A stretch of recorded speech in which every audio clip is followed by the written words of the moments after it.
Support for Wrestlezona comes from the Wrestling Guy Store Phoenix, offering wrestling-themed merchandise and collectibles.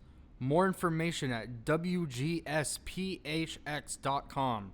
That is WGSPHX.com. Hope you're having an amazing one, Wrestlezona family, and welcome back whenever you happen to be tuning in. My name is Lance Reese, your definitive host for the hour. I've been a fan of professional wrestling since I was about 6 years old, begging my parents to buy me action figures ever since I saw videos of Jeff Hardy's Swanton bombing on YouTube. We've got another fun episode for you today as we here on episode 19 of Wrestlezona on 88.7 The Pulse.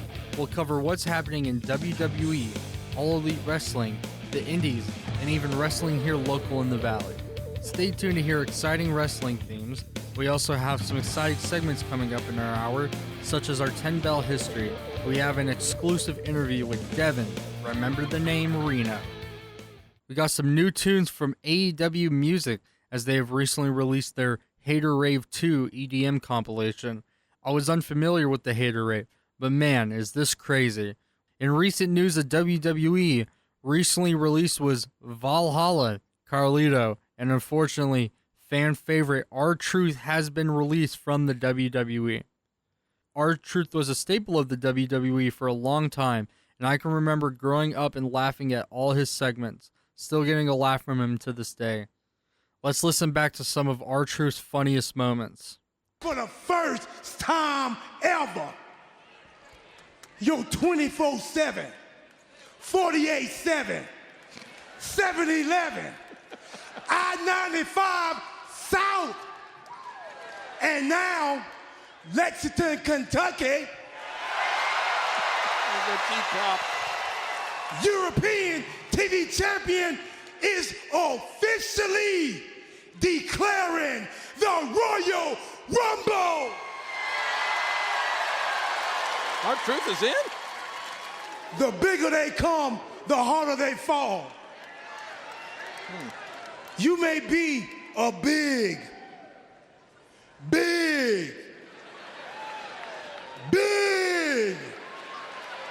man, but I know you will go flying over that top rope, Paul Heyman. Oh, Heyman? What the? I'm not in the Royal Rumble match. You step into the Royal Rumble match, you're going face to face with Brock Lesnar.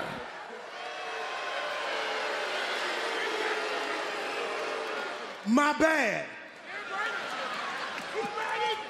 For the first time ever, the 24/7, 48/7, 7-Eleven, I-95 South, and Kentucky European TV champion is officially declaring the Royal Rumble match. New Orleans, what's up? I'm gonna tell you what's up. You see, at WrestleMania, I conquered my fear in ladders. This Sunday, Wait, what are you doing out here? I'm talking about what the truth is gonna do in Money in the Bank this Sunday. You're not even in the match. I'm not. You sure? I'm positive. This was on me. This is on me. Kane, my bad. With R-Truth out of WWE, we wish him the best in his future endeavors, wherever or whatever that might be. Hey, I'm Lance, and I want to talk a bit about TNA Wrestling coming to Arizona on June 6th and June 7th for their Against All Odds pay-per-view on the 6th and a TNA Impact taping on the 7th. By the time this episode is aired, I will have been attended those events already, and I will be covering them for sure next week on Wrestlezona on 88.7 The Pulse, so stay tuned to that to hear what I have to say about those TNA wrestling events. 10-bell history, Celebrity Edition. 1. The fictional character of RoboCop once appeared at WCW Capital Combat to promote RoboCop 2, meeting Sting against the Four Horsemen. 2. Jersey Shore star Snooki once competed in a 6-person tag match at WrestleMania 27. 3. MLB legend Pete Rose has appeared multiple times in WWE, earning him a spot in the celebrity wing of their Hall of Fame. 4. In 1976, Muhammad Ali faced Antonio Inoki in a wrestler vs. boxer match. 5. Andy Kaufman was a huge fan of professional wrestling, and even made appearances for local Memphis Territory Wrestling to fight legendary Jerry the King Lawler. Kaufman's work in wrestling set a high standard for celebrity involvement in professional wrestling. 6. William Shatner once had an appearance on Raw in 1995 where he delivered spoken word versions of wrestlers' theme songs and later narrating a video package.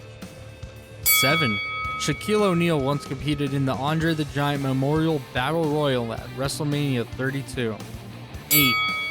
Rapper Master P once appeared in WCW aligning with Curt Hennig's West Texas Rednecks. 9. Kevin Federline had a pinfall victory over John Cena during a mid-2000s feud between the two. 10. Drew Carey was in the 2001 Royal Rumble match. Well, that wraps up our 10-bell history. I'm Lance Reese, and this is Wrestlezona on 88.7 The Pulse. Let's get into our interview with Devin Reno. So yeah, I'm joined here with Devin Reno of Pretty City Express, and I'm just gonna ask straight up, how did you and class come to formulate Pretty City Express? Yeah, so it was actually a long journey. So day one at the Arizona Pro Wrestling Training Center, you have to try out, right? Yeah. And so I get there, and I'm going through the thing where we just warmed up, and class walks in, and he was actually assigned to me as like the counter or my spotter, and he doesn't remember that, but I was like, oh, this guy like looks like a wrestler. He's big, he's jacked, he carries himself a certain way. Like that's what I aspire to be. And so we kind of, I paid my dues and worked really hard, and he was a mentor at the school, and I kind of asked him some questions, and he started taking me on the road. And he's someone who you need to show something first in order for him to invest time and energy into you. And I was one of the people he invested time and energy into. And we were going to all the same shows, but nobody ever said anything about us. They just were like, oh, okay, yeah, that's class's, kid, whatever. And then he got hurt. And when he was hurt, I was going to the same shows that I had been doing, except I must have hit like some progress or like I broke through a plateau because everyone was like, you remind me of class. Do you know him? And I'm like, dude, I've been traveling with them for the past 6 months. Like, you're just now putting that together? And they're like, yeah, like maybe when he gets back, we'll put you in a tag team or something. And sure enough, that's every single promotion we went to. We're saying the same thing. And I didn't pitch it. I didn't talk to them about it.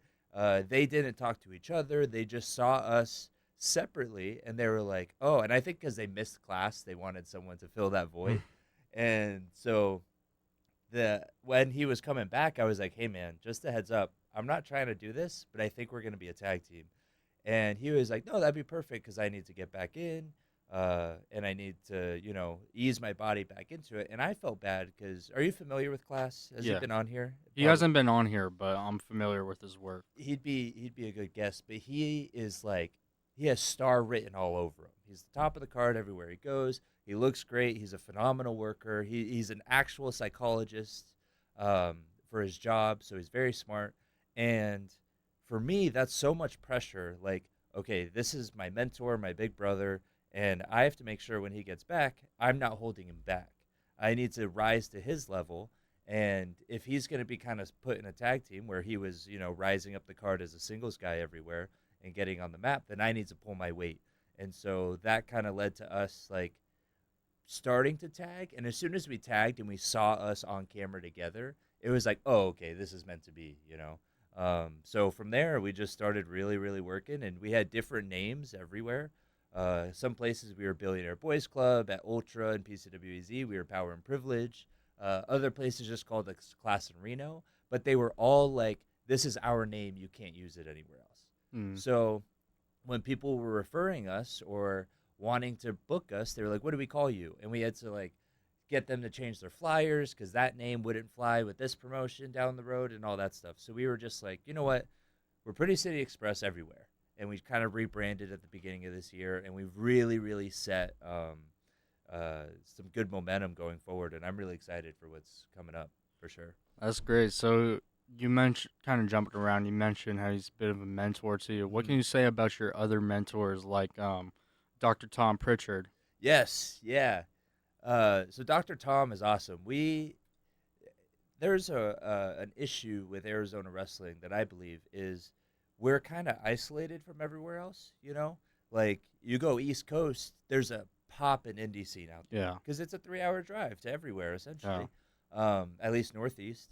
And then even the Pacific Northwest is starting to get some clout. SoCal's always there. But Arizona's kind of isolated. And so people don't branch out and they don't leave. And that's something that me in class with the under the guidance of one of our trainers, Max, and Dom tells us to do this too, but it's get out there. Go learn as much as you can. And so we just said, you know what, Dr. Tom, we got a recommendation from somebody high up in the business, and they were like, hey, if you guys are going to take this seriously, go to Dr. Tom's. And he said, I'll put a word in for you. So Tom will expect you, and you'll have some something going into it. And so we messaged Dr. Tom. We're like, hey, this person recommended us. We'd love to go out there for a week. And he was like, yeah, sure. And we just spent a week watching wrestling and learning and going over our tape and being in ring with Dr. Tom. And we still kind of talk to him. And that's kind of like you said we have a lot of mentors. That's what I think is the key to success in the business is getting advocates everywhere, right? And it's probably similar like in this program here, but you need somebody who's really good at a specific area and they have good references to get you to the next level. So like now we have Max and Dom, and we have people up in Vegas, Remy Marcel, Kenny King. We have people in SoCal. We have Dr. Tom now in Tennessee. And we're just gaining all of these references and these mentors who, one, they want to help us. They want to see us succeed. And they're able to put us in positions to prove ourselves, which is really what we're looking for. Would you say advocacy is what is the key to driving past the travel issues of Arizona wrestling, like you were saying? Because I love how you said Northeast. It's perfect for them because they can drive 30 minutes to 2 hours and they're in the next state, next show. But here it's more spaced out. Even bridging the gap between the SoCal scene or any California scene with Arizona is kind of tough. But what have you been doing to kind of help bridge that gap? Yes, having advocates in all these places helps, and you gotta suck it up and you gotta do the drives. Especially SoCal. Those are some long drives that can be 6-7 hours, and then you have to be at work the next day or another show in another state, and you're like, all right, like no sleep, we got to get on the road. So I think it's a mixture of paying your dues, and this is something that I don't understand with modern wrestling, and I tell the students at the Arizona Pro Wrestling Training Center this. I used to watch every single interview I could when I was younger. Are you familiar with Colt Cabana, The Art of Wrestling? Yes. So I listened to like every episode as much as I could, and every wrestler talks about how long the drives were and how much they were in cars and how they didn't get paid a lot at first. And so that was something I was prepared for. But if you ask people when they first get on the road, they're like, yeah, it's a lot of time. Yeah, man. Like, what'd you expect? Did you not listen to an interview? So it is, as much as it is like getting advocates, nobody's going to want to advocate for you if you're not willing to work for you. So a lot of it is just proving time and time again that you're willing to do the drives, you're willing to do whatever they need on the show, and not only just do whatever they need, but make it good. A lot of people are like, well, I don't get it. I'm there. I help set up sometimes. I'm nice. It's like, okay, but do you take what they want and make it good, or do you just survive it? Mm-hmm. And if you get a 5-minute match and it's not remembered at the end of the show, maybe you didn't do your job. Or if you get a 5-minute match and you decide to go 8 because you want to get some moves in, that's not doing the job. The job at that night or at that time, is a 5-minute match. Make it as good as you can, while not, I don't want to say outshining, but while not taking other people's roles in the show. Yeah. You know, the show builds a certain way, and it should be that way. And if you can't perform in your role on the show, they're not going to trust you with more than that. No callbacks. Right. Because Yeah. it's like, you can't do 5 minutes without going 8. So if I give you 8, what are you going to do? Go 12? You know, and how much are you going to take from me? I'm giving you a role and a job and what I want you to do. And if you can't perform that, why would I bring you back? And I think a lot of people get in their heads about that. You have to give what you're 100% to what you're given. So Would you rather go 3 minutes in what's supposed to be a 5-minute match, or 8 minutes in what's supposed to be a 5-minute match? You think going under or over is worse for your reputation? I think over is worse. Mm. You do need to be able to like do both. So I've been in situations where they say, "Hey, you got 3 minutes." I go, "Okay, I'll make it work." And then we get out there, they're like, "They added 5 minutes." I go, "Okay." And I think they were trying to mess with us, but at the same time, I'm ready for that. Yeah. You know. But to answer your question, I do think it is better to go a little bit under, just because you're not stealing anything from everyone. Yeah, it might suck that they have to go more, but at the end of the day, I'm not taking another person's time to shine. If anything, I ruin my own. So I would rather go under. Jumping back to travel, you're based out of Arizona? Correct. Yep. Where were you raised? I was actually, it's the mean streets of Gilbert. Mm. That's a real thing. I was born in Flagstaff, but we moved down here when I was young, and we've bounced around between Mesa, Gilbert, Scottsdale, Mesa, Gilbert, Scottsdale, basically. Yeah. What's the furthest you've traveled to compete? Tennessee would be one. We actually, it's funny, we flew out to Tennessee to train with Dr. Tom, and then we had a booking Saturday in Denver, or maybe Friday, Saturday. So we had to fly all the way there to train, and then fly all the way to Denver before we could come home. But I'd say Wyoming we just did. That was probably the furthest. Wyoming, which is a unique state to knock off the list for sure. Yeah, I haven't heard much about the Wyoming wrestling scene. It's non-existent, but I love the state. We were in Cheyenne, and it was a lot of fun. I love you, Cheyenne, but when I first heard about it, I was like, ugh, why do we have to go to Wyoming? And then I got there, and I was like, man, this is a nifty little town. I like this a lot. Yeah, and then I found out it was the capital. I didn't find that out until like 2 days ago. So going back to your training, what does the Arizona Pro Wrestling Training Center and PCWAZ, I guess, in general, mean to you? It means the world, actually. So when I before the Arizona Pro Wrestling Training Center, I actually trained at the Lance Storm Wrestling Academy up in Calgary, and that was when I was 18. And it was a 3-month program. It was awesome. Storm is one of the best trainers to ever live, and I was extremely blessed with that opportunity to go there. But I wasn't in the right mental headspace for that. I was a kid. I didn't really know what I was getting into. I was kind of dumb.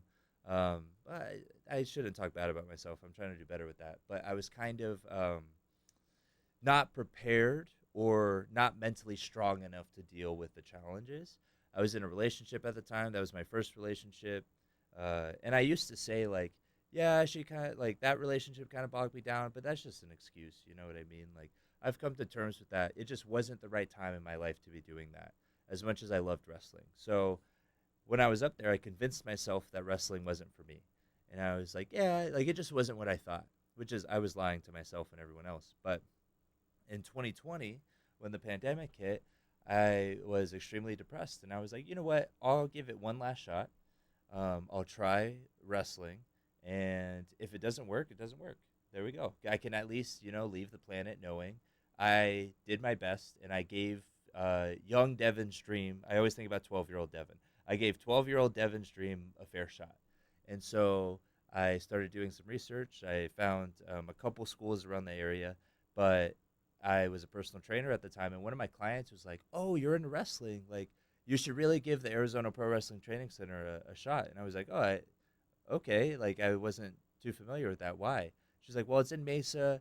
Dom is the trainer there, and her brother was actually at the training center at that time, Dallas, who became a good friend of mine.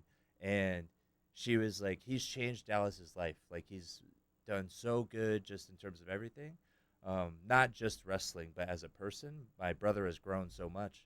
And that was where I was like, that sounds like the place I need to be. So I went there, I did the tryout, or I interviewed first, and Dom and John's vision kind of aligned with mine and their mentality. And so I was like, okay, I think this is where I want to go. And I remember telling myself, I need to give 100% here, because I'm not going to, if I end up quitting, that's okay. It's okay that I quit, but I need to know that I at least gave 100%. Because if I quit, just like I did at Storms, and I was like, man, I really could have tried harder, that I can't live with that. So I gave 100%, and I very quickly realized that that was my home. And if you even look at pictures, but if you talk to people who knew me before the training center to now, Dom, John, they all have like made me a man, essentially. That's what I say. Like, I wouldn't be where I am. I wouldn't be doing the things, and I wouldn't have the mindset that I have now and the ability to help others if it wasn't for the school. So it means the world to me. You're now an assistant trainer at the school? I guess, yeah, you could say that. I don't like the word trainer, because I feel like it's such like a prestigious term in the business. Feel like you still got more to learn yourself? Yeah, exactly. And Jerry Lynn was actually he did a seminar, and he was like, I learn every day.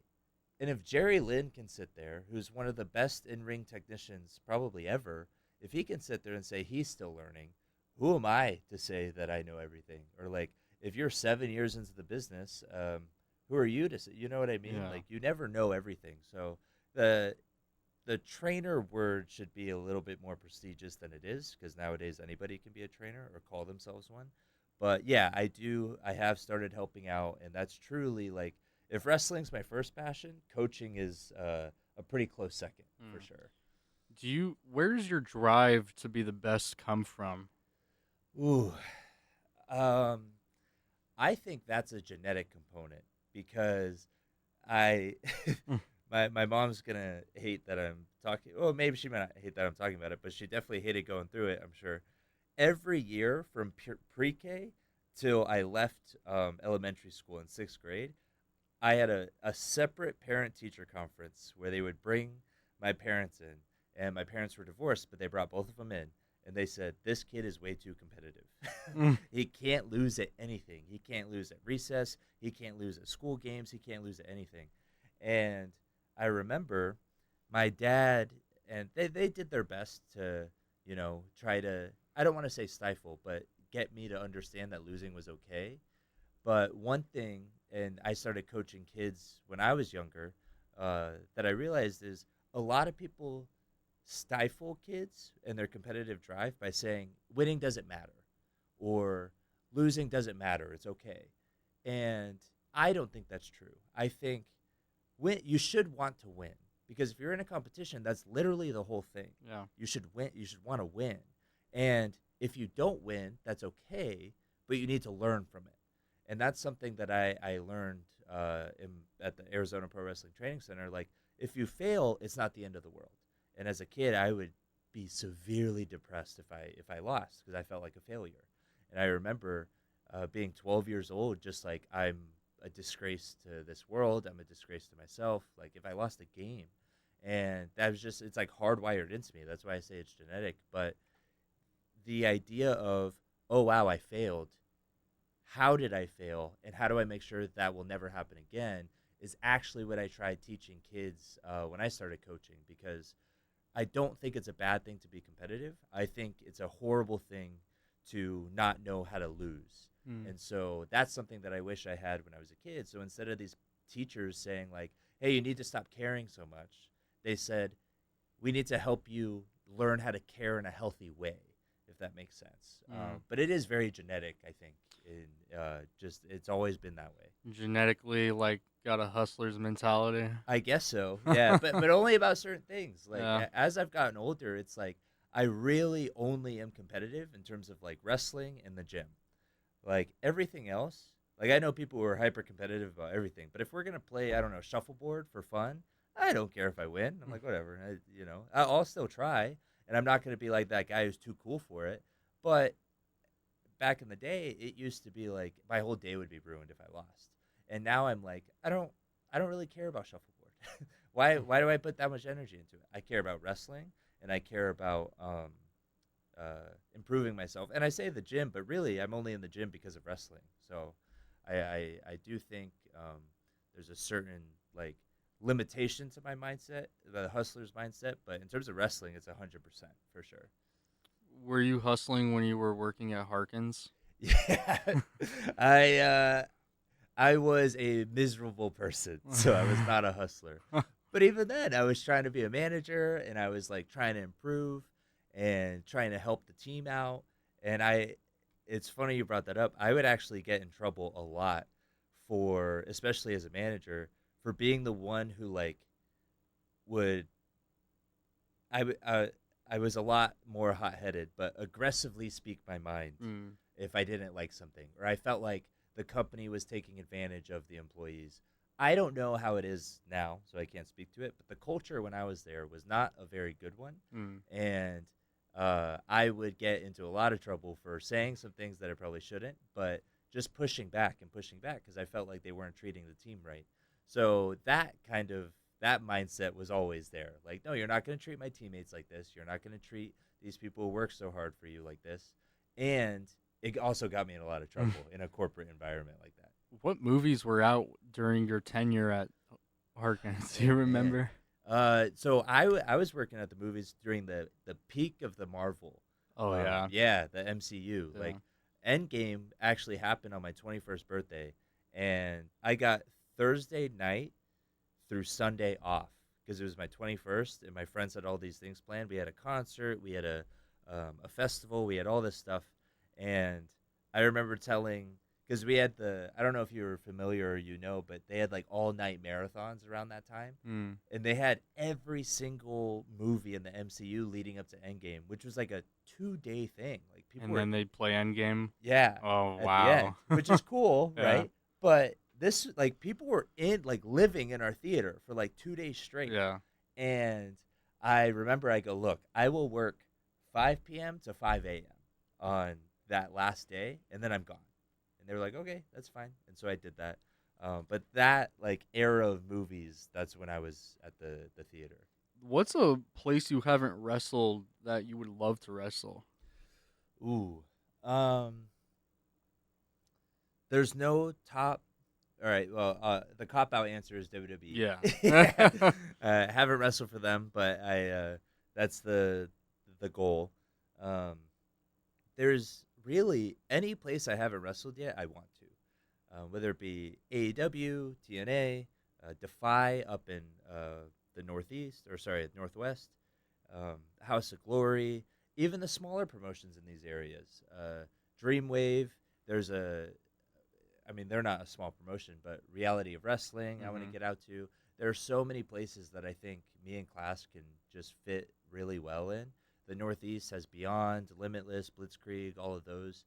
I think any place that we haven't been to yet, we want to be there for sure. Do you notice tribalism in wrestling, not just for big promotions like WWE and AEW, but for the local and indie promotions? Yeah, big time. I think it's weird.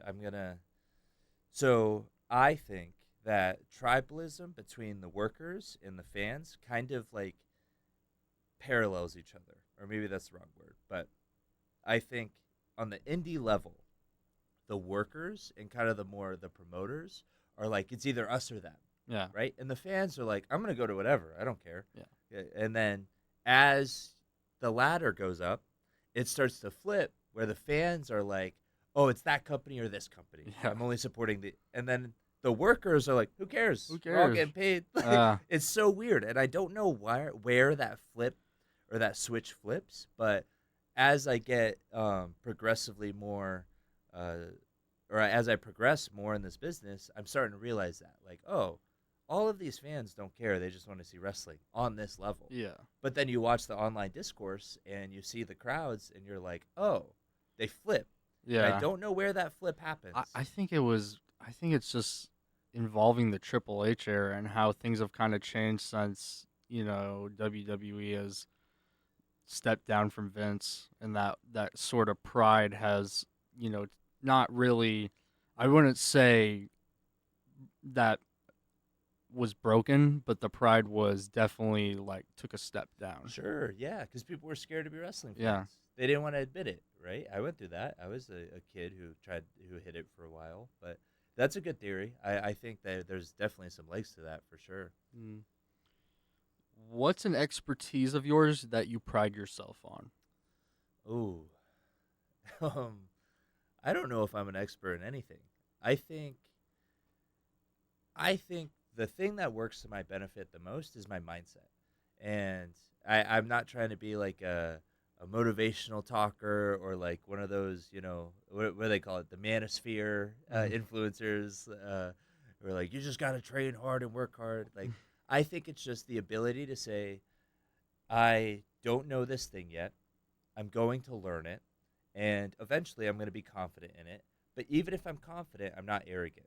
So like right now, I'm very confident in wrestling. I'm very confident in my ability. I'm very confident in my mindset. I know I don't know everything, but I know I can learn everything. And I think that makes me a great asset to any company out there. I'm very confident in that. That being said, as soon as I start going like, oh, I'm too good for this place, or oh, I deserve that, that's where it turns into arrogance, and that's where I never want to fall into. So I think in terms of me being an expert in anything, maybe not. I don't see myself that way, but I do think that my greatest strength is my ability to be like, okay, what do you need from me? I'm going to make sure I learn everything about it. I'm going to give my 110% effort. I'm going to make it good. Whether I believe in it or not, I'm going to make it good. And then as I earn your trust, I'm going to develop into a more complete performer. And I hope to bring that into, and confidence is a new thing for me, so I hate this, but when I do get the opportunity at a high level, because I know I will one day, I want to take that mindset where I'm confident that I belong here, but I'm not arrogant to the point where I think I deserve to be here, and that's a fine line, I think. Yeah. I'm Lance Reese, and I've been joined in studio with Devin. Remember the name Reno. Oh, yeah. And Devin, I got one last question for you. Oh, boy. Picture this. Okay. Let's put Pretty City Express back in time and on the biggest stage of them all. If WrestleMania 18's main event of Hogan versus The Rock was a tag team bout, and you and Class had to pick a side, who would be on Hogan's team and who would be on The Rock's team? Oh, we would be on The Rock's 100%. Yeah. Oh, wait, we have to like you versus him, and one of you has to team with Hogan, one of them has to team with The Rock. I think it's a 3-on-1. It's a 3-on-1. Yeah, I don't think we're gonna join Hogan. I think it's a 3-on-1. Maybe bring out Hall and Nash to back him up. Yeah, we're both Rock guys, and not even getting into what I think about Hogan. I think that's something that we bonded over. He was like, hey, who is your like go-to guy growing up? And mine was The Rock. And he went, well, so was mine. And so we just talked about that. Yeah, sorry, Hogan, you're getting squashed, brother. You ever read The Rock's memoir, that book? I haven't. No, not yet. I think I have it, but I need to get better at reading for sure. That's a good question. Yeah, WrestleMania 18. Pretty City Express and The Rock versus Hulk Hogan, 3-on-1. Wow. Yeah. Well, thank you, Devin, for coming on Wrestlezona. I really do appreciate your time. Thank you. This has been awesome. Well, that wraps up episode 19 of Wrestlezona on 88.7 The Pulse. Do you have a favorite theme song you want to hear on the show? Favorite wrestler I should interview? Give me a DM on Instagram. @Wrestlezona is where you can find me. If you want more information on the show or Mia, you can certainly find it on Wrestlezona.com. Stay tuned to Wrestlezona on 88.7 The Pulse next Sunday at 8 to hear my exclusive interview with Kevin Koa. I'm Lance Reese, and until next time... Support for Wrestlezona comes from the Wrestling Guy Store Phoenix, offering wrestling-themed merchandise and collectibles. More information at WGSPHX.com. That is WGSPHX.com.